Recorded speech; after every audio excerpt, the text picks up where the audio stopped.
Okay, Assalamualaikum warahmatullahi wabarakatuh. My name is Yulia Nurdiana.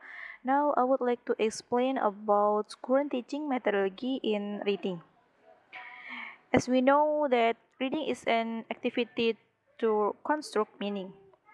Through reading, the reader reconstructs the message the writer conveys in the text. Teaching reading or reading English text does take several ways.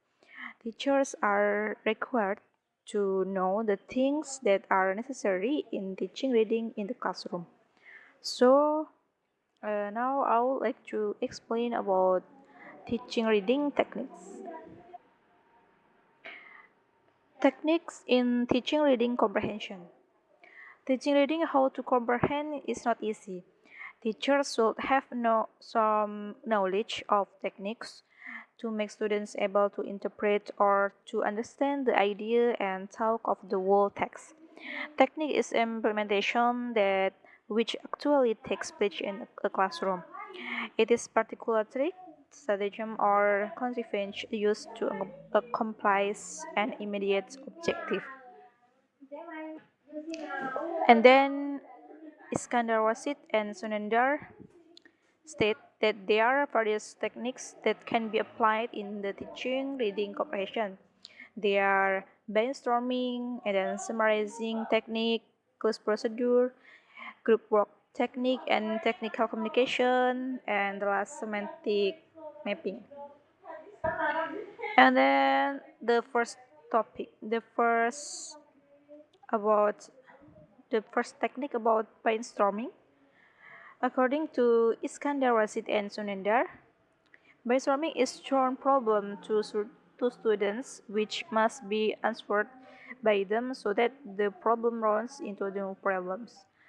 Brainstorming is an activity which usually used by teachers before going to the main topic of a lesson. If the teacher is going to teach about reading, this means the teacher will use the brainstorming before going to the reading parts as the main topic in the class. Brainstorming is usually used by the teachers to encourage students and to generate the students' thinking and mind about the topic which will be discussed. This is used to make the students not really confused about the topic. And then summarizing technique. Summarizing can be highly effective for helping students to identify main ideas, generalize, remove redundancy, integrate ideas, and improve memory for what is the read. In this process, teachers will monitor, evaluate, and organize their understanding while reading. After students write what they get in reading, they realize how far they have understood the text. If understanding is impaired, they can read the text.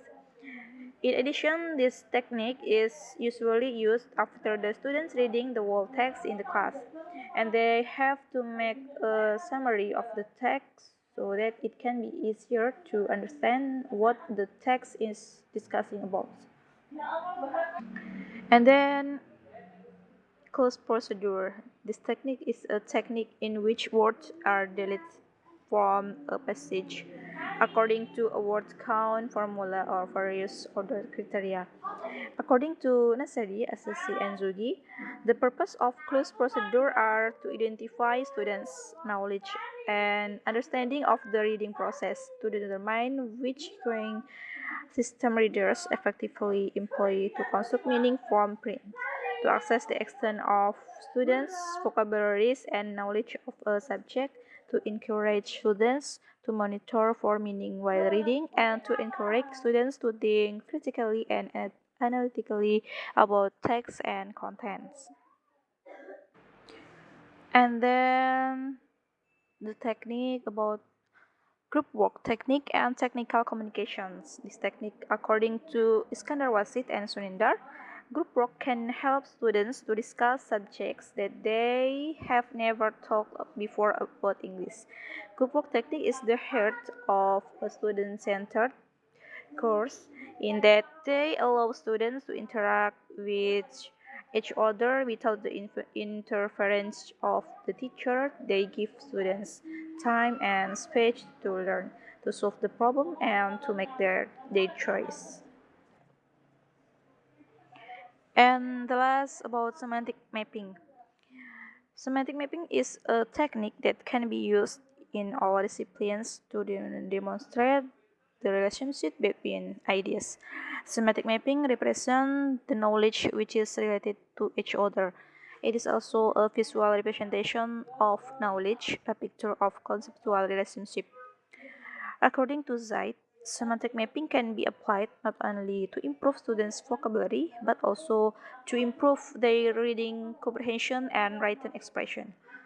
Semantic mapping also can help the student in the conceptualization of the ideas in the paragraph so that the student is easy to read.